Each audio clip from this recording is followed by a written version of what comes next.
Howdy, everybody. Here we are, all ready to take you down to Pine Ridge for this evening's visit with Lum and Abner, whose everyday experiences are sent for you each evening, except Saturday and Sunday, by your local Ford dealer.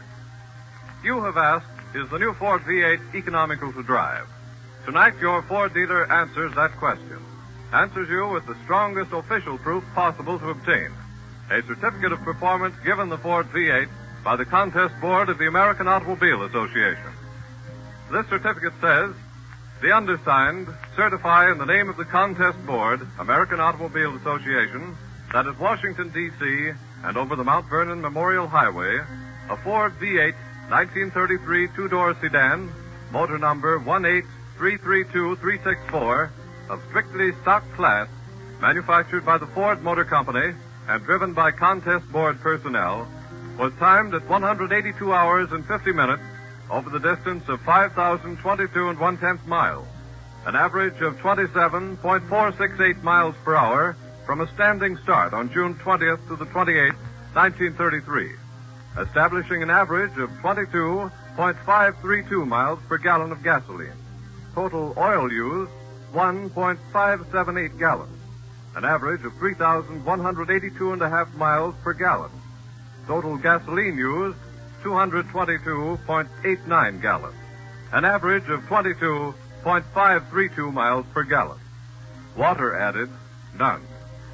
Signed, Chester S. Ricker, official representative, E.V. Rickenbacker, chairman of the board, P.W. Lewis, technical representative, and V.E. Allen, the secretary. In fairness to yourself, see the new Ford before you buy. Well, when we left our old friends down at Pine Ridge last Thursday, the elephant had pulled the door off the jailhouse and released the old lion on the terrified community. Lum and Abner have been trying their best to capture the lion ever since, but so far have not succeeded. As we look in on Pine Ridge today, we find Abner back at the garage, preparing for another trip into the mountains in search of the nuisance that is causing such a disturbance. Lum has just arrived on the scene. Listen.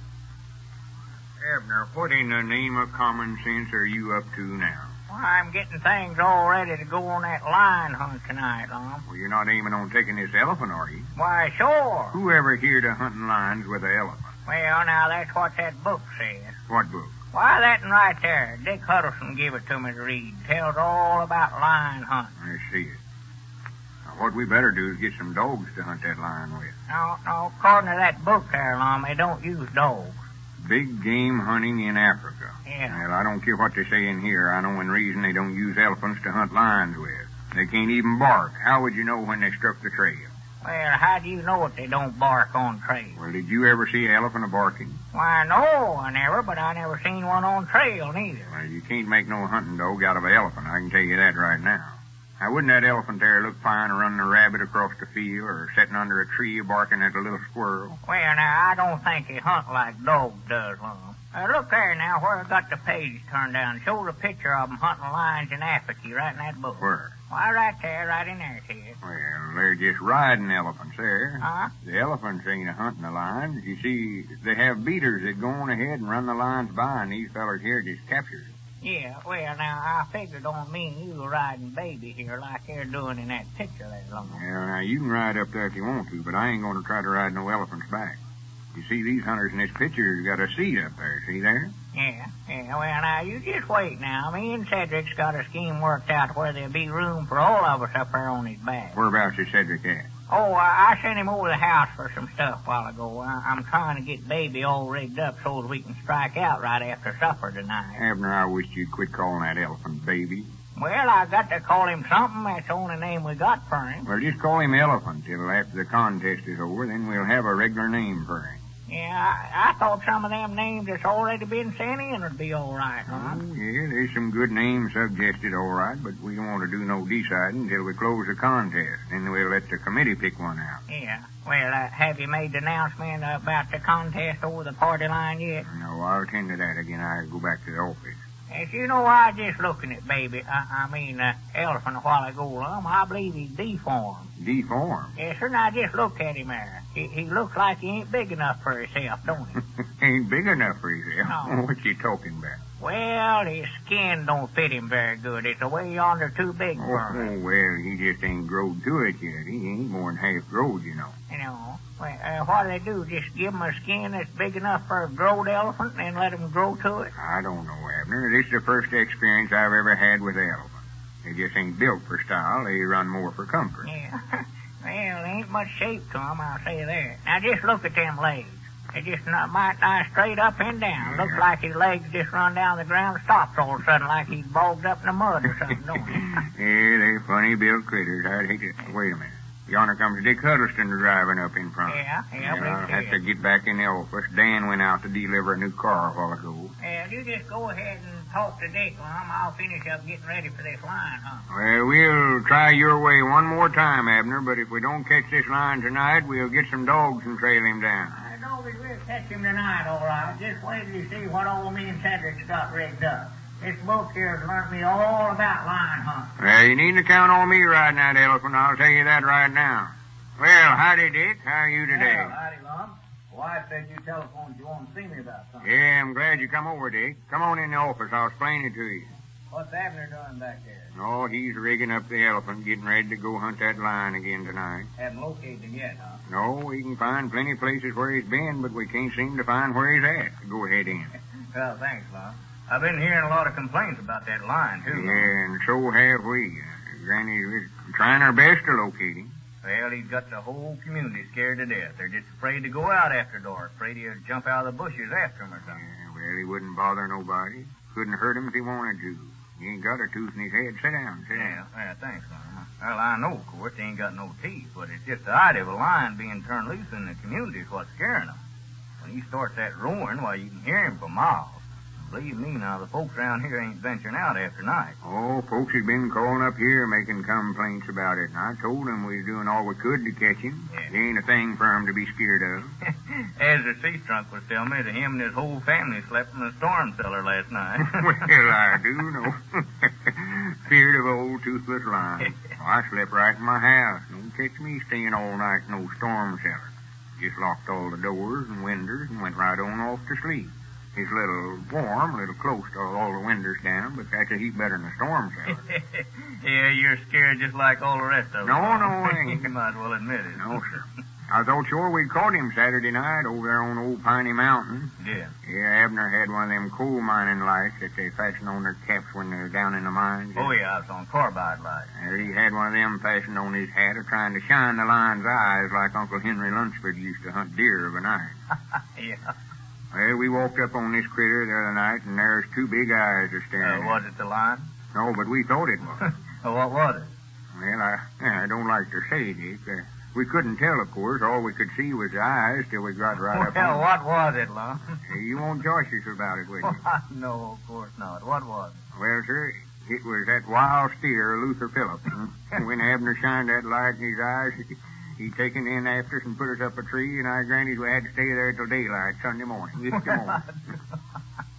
Well, that ain't no way to hunt lions anyway, Lum. I found that. Shine them with the light that way. I gave Abner a book on how to hunt big game in Africa. Yeah, You ought to I know. Get some pointers out of that that'll help you catch it. Yeah, I think you just done that to have some fun out of Abner. Why, no, it's a good book. I granted he's got it in his head now. He's a big game hunter. Getting that poor elephant all rigged up for a big lion hunt tonight. I do know. Say, what was it you wanted to see me about, Lum? I've got to get on back to work. Oh, me and Abner is putting on a sort of a contest to get a name for the elephant, and Well, where'd you get the idea to put on a contest? Well, you know when I telephoned Sister Simpson the other day down there at your store to see if she could think up a good name for Oh, the elephant? yeah, I remember now, yeah. Well, there must have been a lot of folks listening in on the party line, for we've got a whole batch of letters here, names, different ones they sent in. Yeah. Yeah, that's what give us the idea to turn it into a regular contest and give a prize for the best name sent in. Mm-hmm. What kind of a prize you ain't gonna give him? Why, me and Abner decided to give the person that sends in the best name for the elephant a new Ford radio for their car. Well, say, that's a nice prize, all right. Yeah. But suppose that somebody wins it, Lum, doesn't have a Ford. Well, these Ford radios will fit any car, you know. Oh, they will? Sure. Well, that's all right, then. Well, now, where do I come in on it? Well, we wanted you and Grandpappy Spears and Doc Cook to be the judges to pick out the best name for the elephant. Oh, no, now, Lum, I'd rather not get No, now, there ain't no way out of this, Dick. I ain't asking you. I'm just telling you. You're one of the committee.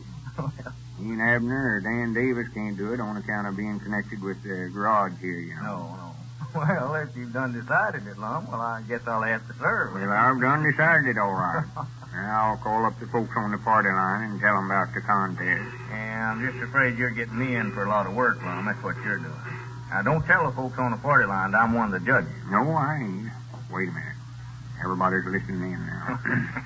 Howdy, everybody. This is the Pine Ridge Motor Company broadcasting over the Party Line Networks. Lum Edwards, President, and Left Vice President doing the talking. I got an extra special announcement to make today. You folks all know the elephant that Abner traded for a few days ago. Well, we're trying to find a good name for him, so we're going to give a new Ford radio to the person who sends in the name the judges select as the best. Just mail them to Lum and Abner, and we'll get them. Now, this contest will run till Thursday of this week, so better get busy and send us in a name. I reckon that's all Hey, for Lum, today. what in the world's that out in front there? Looks like Abner coming up out there. Well, wait just a minute. Goodbye, everybody. Well, for the great I am. Oh, what's that on that elephant there? I don't know. That's some of Abner's doing. Hey, Lum, Come on out, let's here, see. you dick. Come out here a minute. Abner, what in the name? What's that business you got up on that elephant's back? I know that this is what they call a hoorah in that book, Lum. That's what we're going to ride in. Why, it looks like a body off an old used car. That's what it is. I know that this will make a fine passenger out of it. Where most of them just got a box up there, we've got a regular sedan. If that elephant don't look fine as that body off that used car up on him there, Abner. Where in the world did you get that outfit you got on there? Undoubtedly, you don't aim to This wear is a a big get-up. game hunter's outfit, Lum. Why, you've got enough junk there to start a second-hand What's store. that, a dishpan upside down there that you're wearing for a hat, Abner? Look at them short pants and them boots. Now, if you don't look aside... Look at the guns we've got here, Lum. Me and you's going to ride up here in the front seat, and Cedric's going to beat the line out of the brush. I know that we'll show them how big game hunting ought to be did. Granny's Dick, I knowed it was a mistake to ever give that book on how to hunt big game to Abner. He ain't got a lick of thing. Well, anyway, don't forget if you have a name to suggest for the elephant, send it to Lum and Abner in care of your station. You may be the winner of that Ford radio.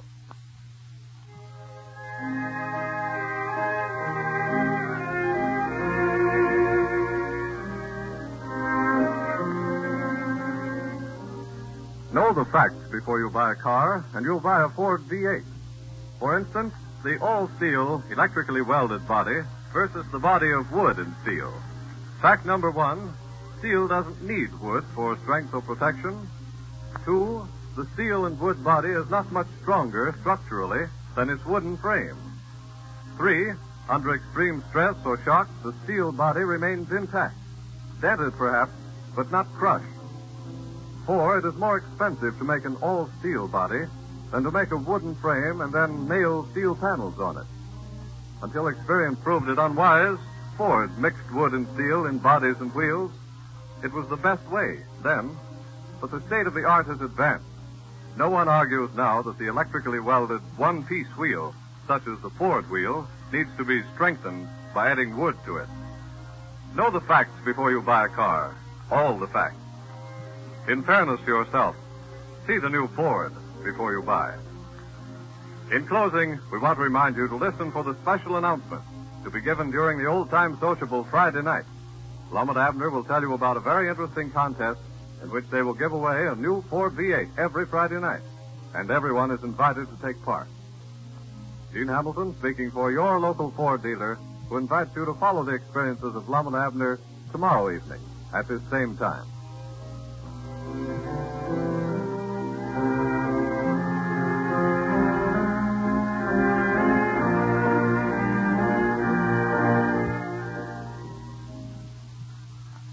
This is the National Broadcasting Company.